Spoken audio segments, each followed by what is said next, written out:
महायुतीचं सरकार येण्याआधी आणि आल्यानंतर सुद्धा जोरदार चर्चा सुरू झाली ती म्हणजे लाडकी बहीण योजनेची।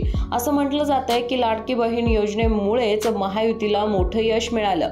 पण लाडक्या बहिणीवर बोलणारे अनेक जण आहेत। भाजपचे आमदार नितेश राणे यांनी लाडकी बहीण योजनेसंदर्भात काय वक्तव्य केलं हे पाहूयात। लाडकी बहीण योजनेच्या निकषात बदल करा अशी विनंती मी मुख्यमंत्री फडणवीसांना करणार असल्याचं त्यांनी सांगितलंय। सोबतच असंही म्हटलंय की दोन अपत्य असलेल्या बहिणींचाच म्हणजेच लाडक्या भावांना दोन भाचे असणाऱ्या बहिणींचाच या योजनेत समावेश करण्याची मागणी नितेश राणेंनी केली। सोबतच या निकषातून आदिवासी बांधवांना मात्र सूट द्यावी असं सुद्धा त्यांनी म्हटलं आहे।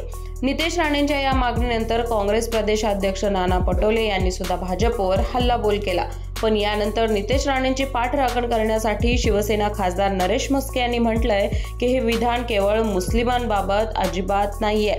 त्याचबरोबर आदिती तटकरे यांनी सुद्धा सोशल मीडियावर व्हायरल होणाऱ्या रील्स किंवा व्हिडिओच्या माध्यमातून लोकांची दिशाभूल होतीये असं सुद्धा म्हटलंय। त्या म्हणतात की मुख्यमंत्री माझी लाडकी बहीण योजना लागू झाल्यापासून आतापर्यंतच्या योजनेच्या निकषांमध्ये कोणताही बदल झालेला नाहीये। त्याचबरोबर राज्याचे महिला आणि बाल विकास विभागाकडून अशी माहिती प्रसारित करण्यात आली आहे की एक महिला लोकप्रतिनिधी म्हणून याबाबत मी स्वतः जातीने लक्ष ठेवून आहे। त्याचबरोबर समाज माध्यमातून होणाऱ्या अपप्रचारास कोणीही बळी पडू नये असं सुद्धा आदिती तटकरे यांनी सांगितलंय।